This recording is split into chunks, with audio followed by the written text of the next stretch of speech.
हरिओम. आत्मपूजा उपनिषद, योगदास श्री जय गणेश जोशी यांचे प्रवचन. सूत्र 2. आवाहन. सर्व कर्म निराकरणम आवाहनम. सर्व कर्मांचे निराकरण करणे म्हणजे आवाहन. आवाहनम. आत्मपूजेतील आवाहन हा पहिला विधी आहे. आवाहन 3 प्रकारचे असते. 1. कार्यसिद्धीसाठी त्याला. आपण जेव्हा एखाद्या कार्याला आरंभ करतो तेव्हा ते कार्य सिद्धीस जावे यासाठी आपण परमात्म्याला आवाहन करतो. आपण परमात्म्याला प्रार्थना करतो की हे प्रभू, मी लहान आहे, अल्पस्वल्प बुद्धीचा आहे, सर्वस्वाचा तूच करता आणि करविता आहेस. यास्तव हे कार्य पूर्ण होण्यासाठी तुझा आशीर्वाद असू दे. त्यासाठी आवश्यक ती शक्ती आणि बुद्धी मला दे. या कार्यात काहीही विघ्न येऊ नये याची काळजी घे. आपण जन्माला येतानाच परमात्म्याने आपले गतसंचित संपुष्टात येण्यासाठी आपल्याला या जन्माला आवश्यक ती शक्ती आणि बुद्धी दिलेली असते. त्याचा उपयोग करून आपण आपले स्वधर्माने प्राप्त, विहित आणि नियत असे स्वकर्म करायचे असते. आपण प्राप्त शक्ती बुद्धीचा कसा उपयोग करतो याची लीला आपल्या देहात अंशात्मक रूपाने वास्तव्य करून परमात्मा अवलोकन करत असतो. नियती सर्व काही घडवून आणत असते. आपण निमित्त असतो. त्यामुळे आपण होत असलेल्यासाठी फक्त साथ द्यायची असते. मन जीवात्म्याच्या सेवेला रुजू करून या सृष्टीचा आस्वाद घ्यायचा असतो. या योगे आपल्याकडून अपेक्षित कर्मयोग सहजच घडतो आणि आपण मुक्त होतो. मानवी देह धारण केल्याचे सार्थक होते.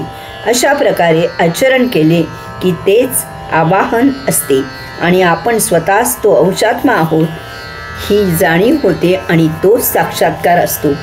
परंतु बहुतांशी मानव आत्मज्ञानाला वंचित असतो.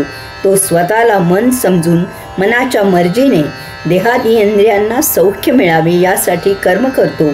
यात संचित संपवण्याऐवजी उपभोग घेणे हा हेतू असतो आणि यात स्वधर्माने प्राप्त स्वकर्म दूर राहते.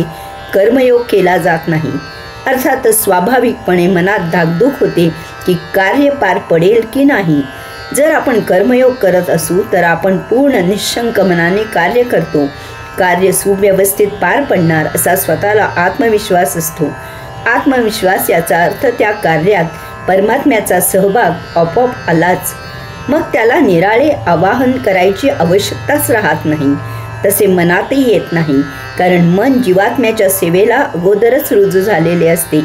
त्या योगे आपण आत्मभावनेने, आत्मप्रेरणेने कर्मयोग करत असतो.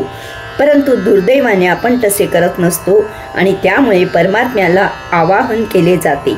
कार्यारंभी परमात्म्याचे अधिष्ठान ठेवून त्याला आवाहन करून कार्याला आरंभ केला जातो.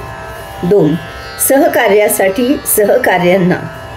ज्यांच्या सहभागाने कार्य करायचे असते, ज्यांच्यासाठी कार्य करायचे असते त्यांना सहकार्यासाठी आवाहन केले जाते.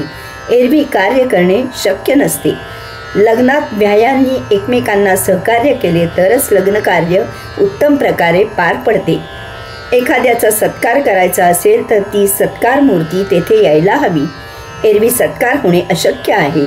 एखाद्याची मुलाखत घ्यायची असेल तर मुलाखत घेणारा आणि ती देणारा असे दोघेही तेथे हजर हवेत. एरवी मुलाखतीचा कार्यक्रम होणे शक्य नाही. अशा प्रकारे कार्यासाठी त्यात सहभागी असलेल्यांचा प्रतिसाद मिळावा म्हणून आवाहन केले जाते. 3. स्वतःचे स्वतःला.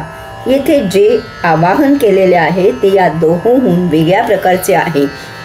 आपल्याला आत्मपूजा करायची आहे. त्या योगे परमात्म्याला प्राप्त करायचे आहे.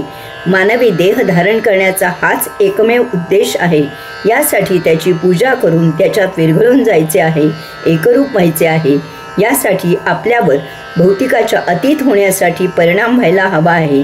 त्याने दिलेली शक्ती आणि बुद्धी अशी काही वापरायची आहे की आपले येथील सर्वस्वाच्या अतीत जाणे व्हायला हवे आहे. त्याच्याकडे उड्डाण करण्यासाठी शक्ती आणि बुद्धीचा यानासारखा वापर करायचा आहे. आवाहन करून त्याला येथे बोलवायचा आपला हेतू नाही, कारण तो अगोदरच येथे अंशात्मक रूपाने हजर आहे. आपल्याला त्याच्यासारखे व्हायचे आहे, म्हणजे त्याच्यात विलीन व्हायचे आहे. तो आणि आपण यात किंचितही भेद उरायला नको. तो आणि आपण यामध्ये जराही अंतर नको. तो आणि आपण यामध्ये एकरूपता व्हायला हवी. त्याला आवाहन करून इतकेच व्हायला हवे की आपण त्याच्यात विलीन होताना आपल्यात जराही कमीपणा राहायला नको, की त्याच्यात आपण एकरूप होण्यात काही अडचण येईल. त्यासाठी आवाहन करून त्यायोगे आपण स्वतःच परिणामित होऊन त्याच्यासारखे व्हायचे आहे. हे आवाहन त्याला त्याच्या नावाने केलेले असले तरीही ते एक प्रकारे स्वतःचे स्वतःलाच करायचे आहे. त्याला आवाहन कसे करावे ते आपल्याला वेद शिकवतात. वेदांचे ब्राह्मण, आरण्यके आणि उपनिषदे असे 3 भाग आहेत. हे 3 भाग प्रत्येकाच्या स्वभावाप्रमाणे, प्रकृतीप्रमाणे निरनिराळ्या प्रकारे त्याला आवाहन करायला शिकवतात. ज्याने त्याने आपापल्या कुवतीनुसार आपापला मार्ग अनुसरावा. मला स्वतःला वेदांच्या या 3 भागांचा अर्थ हा असाही आहे असे वाटते. यात मतमतांतरेही असणारच. भिन्न मतप्रवाहाचा मी आदर करतो.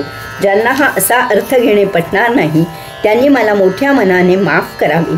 वेदांनी प्रत्येकाचा स्वभाव, प्रकृती म्हणजे ब्राह्मण, मन, आरण्यके आणि बुद्धी, वेदांत याचा विचार करून 3 भिन्न मार्ग सुचवलेले आहेत. ज्याने त्याने आपल्या आपल्या कृतीनुसार आपापला मार्ग निवडावा. त्यायोगे आत्मभान ठेवून आत्मपूजा करावी. या सृष्टीचा साक्षी राहून आस्वाद घ्यावा. सृष्टीची लीला अनुभवावी. परमानंदात जीवन जगावे आणि जीवनमुक्त, सायुज्यमुक्त मुक्त व्हावे. हरिओम.